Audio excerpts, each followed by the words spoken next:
Assalamualaikum warahmatullahi wabarakatuh. Apa kabar anak-anak? Sehat ya?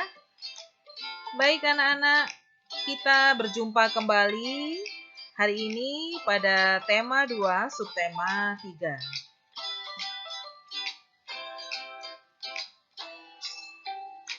Ya, sebelumnya kita sudah mempelajari tentang perundingan Linggarjati.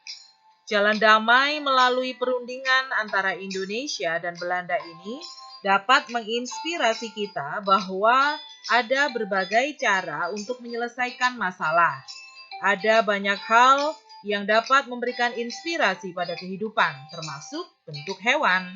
Nah, sekarang kita akan belajar ciri-ciri khusus hewan menginspirasi teknologi.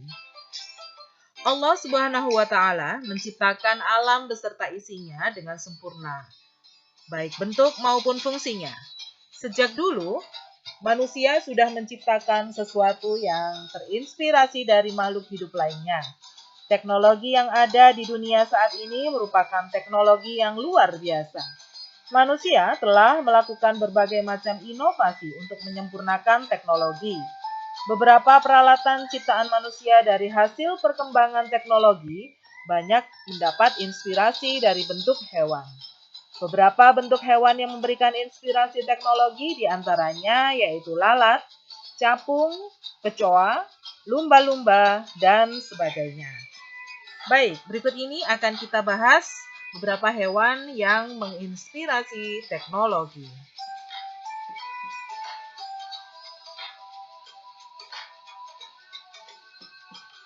Yang pertama yaitu lalat. Mata lalat menginspirasi ilmuwan untuk menciptakan kamera pendeteksi gerak, sistem detektor target dalam peralatan militer maupun radar. Mata lalat dapat melihat gerakan objek benda dengan jelas dengan tingkat pencahayaan yang berbeda. Hewan yang kedua yaitu capung. Capung adalah hewan yang memiliki kemampuan terbang dengan tenang di udara dan hinggap di tempat yang diinginkan. Tubuh capung yang ramping dan ringan serta sayap yang tipis membuat capung dapat terbang dan hinggap di sasaran dengan tenang. Keistimewaan yang dimiliki capung merupakan ciptaan Tuhan yang Maha Kuasa. Bentuk capung menginspirasi ilmuwan dalam menciptakan pesawat terbang dan helikopter yang mampu terbang dan melakukan manuver.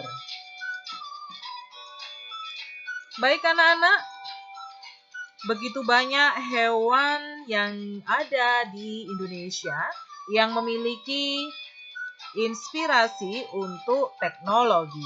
Nah, sama halnya dengan tarian atau karya seni tari di Indonesia.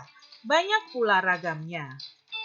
Nah, selanjutnya kita akan belajar tentang memperagakan karya tari Nusantara dengan pola lantai. Karya seni tari Nusantara sangat beragam. Salah satu bentuk keragaman karya seni tari dapat dilihat dari pola lantainya. Berbagai jenis pola lantai dapat diterapkan dalam tarian.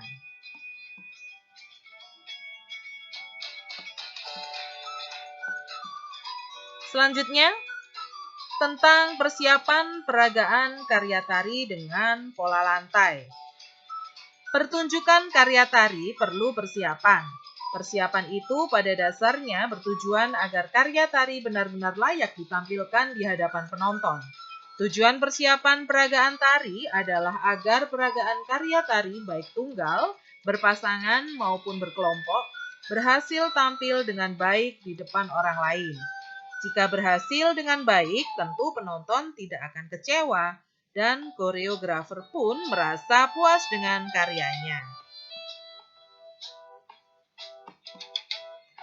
Beberapa persiapan yang harus dilakukan untuk pertunjukan karya tari.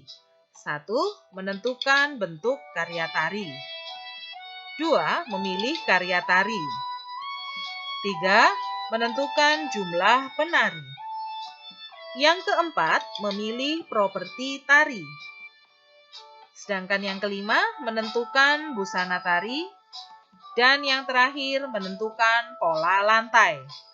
Baik anak-anak, kita bahas satu persatu mulai dari yang pertama, yaitu menentukan bentuk karya tari. Menentukan bentuk karya tari. Bentuk karya tari bermacam-macam.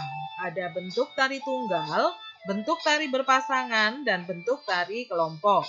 Bentuk karya tari perlu ditentukan sebelum diperagakan di depan penonton. Hal ini dikarenakan bentuk karya tari berkaitan dengan unsur yang lain. Yang kedua yaitu memilih karya tari. Pemilihan karya tari harus disesuaikan dengan bentuk tari. Jika bentuk tari yang dipilih adalah tari berpasangan, maka pilihlah karya tari berpasangan. Kita lanjutkan ke nomor 3, yaitu menentukan jumlah penari. Jumlah penari disesuaikan dengan bentuk dan karya tari yang dipilih. Jika karya tari yang dipilih berpasangan, jumlah penarinya 2 orang atau kelipatannya. Nomor 4, memilih properti tari. Properti harus disiapkan karena properti sebaiknya dipakai pada saat latihan peragaan gerak tari. Dengan demikian, pada waktu peragaan di depan penonton, penggunaan properti sudah sesuai dengan gerak tari.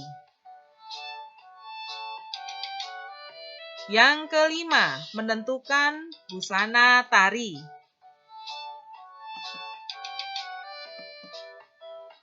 Busana tari merupakan salah satu persiapan yang paling penting.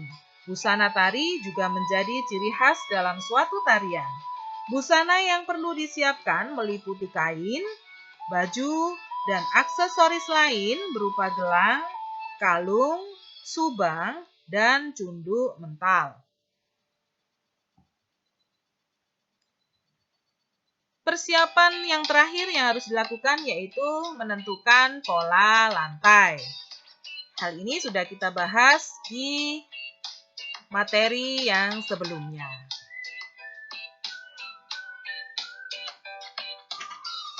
Baik anak-anak, tari Nusantara berasal dari berbagai daerah.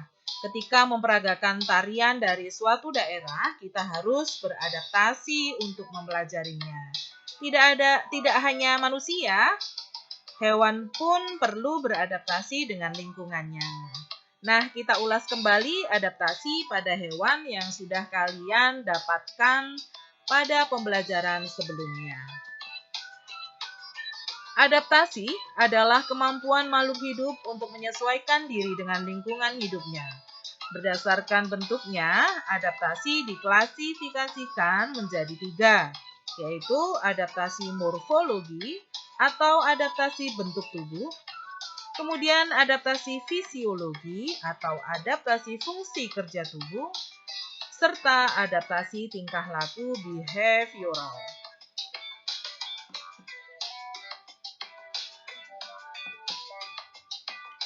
Terima kasih anak-anak. Semoga ilmu yang kalian dapatkan hari ini bermanfaat buat kalian semua.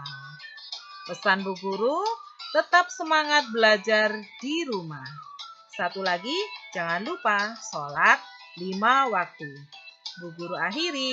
Wassalamualaikum warahmatullahi wabarakatuh.